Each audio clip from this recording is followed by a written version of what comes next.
Hey, good morning, y'all. So this morning we are in Exodus chapter 12, and we are talking about the very first Passover. This can also be found in Numbers 9, 1 through 14. Let's get started. Holy Spirit, we invite you into this word. We just thank you for your wisdom and your knowledge. And we love hearing about you. And I say this in Yeshua's name. The first Passover. Now the Lord said to Moses and to Aaron in the land of Egypt, "This month is the beginning of months for you. It shall be the first month of your year. Tell the whole congregation of Israel that on the 10th day of this month, each man must select a lamb for his family, one per household. If the household is too small for the whole lamb, they are to share with the nearest neighbor based on the number of people, and apportion the lamb accordingly. Your lamb must be an unblemished year-old male, and you may take it from the sheep or the goats. You must keep it until the 14th day of the month, when the whole assembly of the congregation of Israel will slaughter the animals at twilight. They are to take some of the blood and put it on the sides and tops of the door frames of the houses where they eat the lambs. They are to eat the meat that night, roasted over the fire, along with the unleavened bread and bitter herbs. Do not eat any of the meat raw or cooked in boiled water, but only roasted over the fire, its head and legs and inner parts. Do not leave any of it until morning. Before the morning, you must burn up any part that is left over. This is how you are to eat it. You must be fully dressed for travel, with your sandals on your feet and your staff in your hand. You are to eat in haste. It is the Lord's Passover.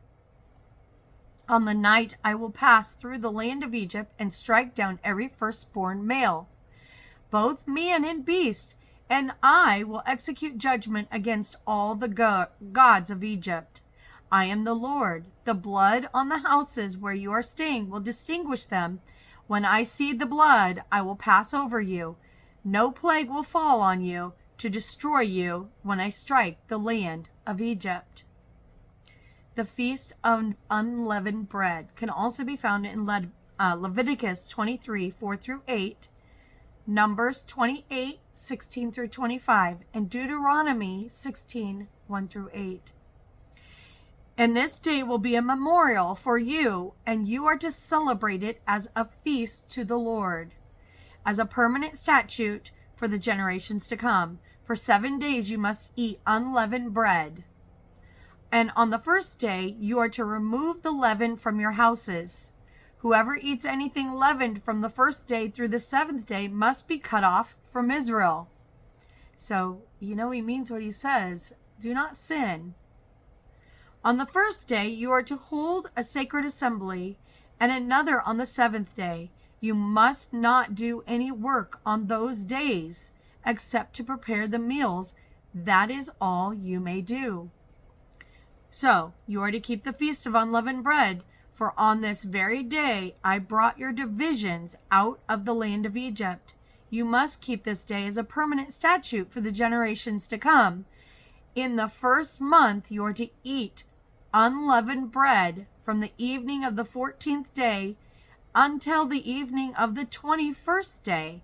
For 7 days there must be no leaven found in your houses. If anyone eats something leavened, that person, whether a foreigner or native of the land, must be cut off from the congregation of Israel. You are not to eat anything leavened. Eat unleavened bread in all of your homes. Then Moses summoned all the elders of Israel and told them, "Go at once and select for yourselves a lamb for each family and slaughter the Passover lamb.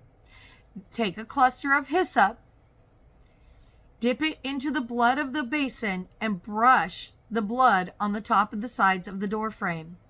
None of you shall go out of the door of this house until morning." You're to stay inside.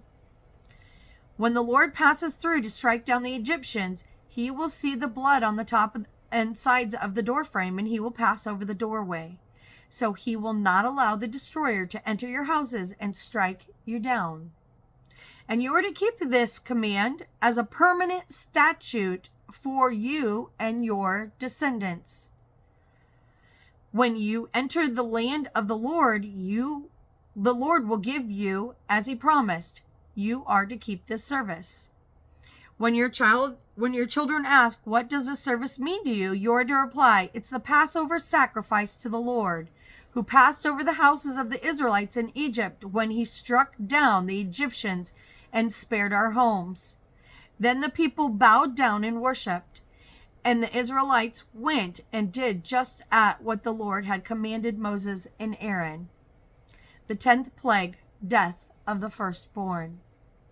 Now at midnight the Lord struck down every firstborn male in the land of Egypt, from the firstborn of Pharaoh, who sat on his throne, to the firstborn of the prisoner in the dungeon, as well as the firstborn among the livestock. During the night Pharaoh got up, he and all his officials and all the Egyptians, and there was loud wailing in Egypt, for there was no house without someone dead. The Exodus begins. Then Pharaoh summoned Moses and Aaron by night and said, get up, leave my people, both you and your Israelites. Go worship the Lord you have requested. Take your flocks and herds as well, just as you have said, and depart, and bless me also. And in order to send them out of the land quickly, the Egyptians urged the people on, for otherwise, they said, we are all going to die. So the people took their dough before it was leavened, carrying it on their shoulders and kneading in kneading bowls, wrapped in clothing. Furthermore, the Israelites acted on Moses' word and asked the Egyptians for articles of silver and gold and for clothing. And the Lord gave the people such favor in the sight of the Egyptians that they granted their request. In this way, they plundered the Egyptians. The Israelites journeyed from Ramesses to Succoth with about 600,000 men on foot, besides women and children, and a mixed multitude also went up with them, among with great droves of livestock, both flocks and herds. Since the dough had not leavened, the people baked what they had brought out of Egypt into unleavened loaves.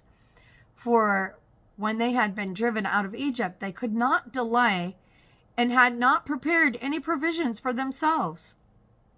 Now the duration of the Israelites' stay in Egypt was 430 years. At the end of the 430 years, to the very day, all the Lord's provisions went out of the land of Egypt, because the Lord kept a vigil that night to bring them out of the land of Egypt. This same night is to be a vigil to the Lord, to be observed by all the Israelites for the generations to come. Instructions for Passover. And the Lord said to Moses and Aaron, this is a statute of Passover. No foreigner is to eat of it, but any slave who has been purchased may eat of it after you have circumcised him. A temporary resident or hired hand shall not eat the Passover. It must be eaten inside one house. You are not to take any of the meat outside the house, and you may not break any of the bones. The whole congregation of Israel must celebrate it. If a foreigner resides with you and wants to celebrate the Lord's Passover, all the males in the household must be circumcised. Then he may come near you to celebrate it.